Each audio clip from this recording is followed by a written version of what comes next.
जय जगन्नाथ दर्शक बंधु। आज हूँ मार्च 17 तारीख मंगलवार। आज मंगलवार क्यों यात्रापाटी क्यों जगार नाटक मंचस्थ कर आज कोणार्क गणनाट्य तार प्रथम रजन नाटक मंचस्थ कर कलाबुदा यात्रा पड़िया गर्दपुर केन्द्रापड़ा। आज नाटक तू बोधे मो भाग्य न। आज यात्रा स्वर्णमहल भी तार प्रथम रजन नाटक मंचस्थ कर कंटामालिया जारका जाजपुर मनोहरपुर सालेपुर कटक आज अपेरा राज दरबार भी तार प्रथम रजन नाटक मंचस्थ कर नाटक ना हूँ आखि पलकरे खोजुची तते।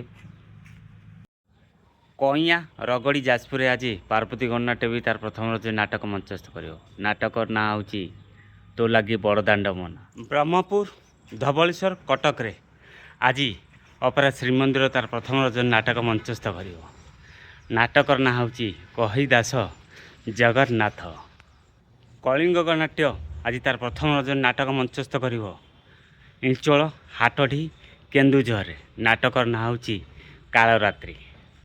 आपण मानू जनईदेली आज क्यों यात्रापाटी क्यों जगार तार प्रथम रजन नाटक मंचस्थ करुँच। यदि वीडियोटी भल लगे निश्चित लाइक कर कमेंट कर सांगाती शेयर करते। जय जगन्नाथ।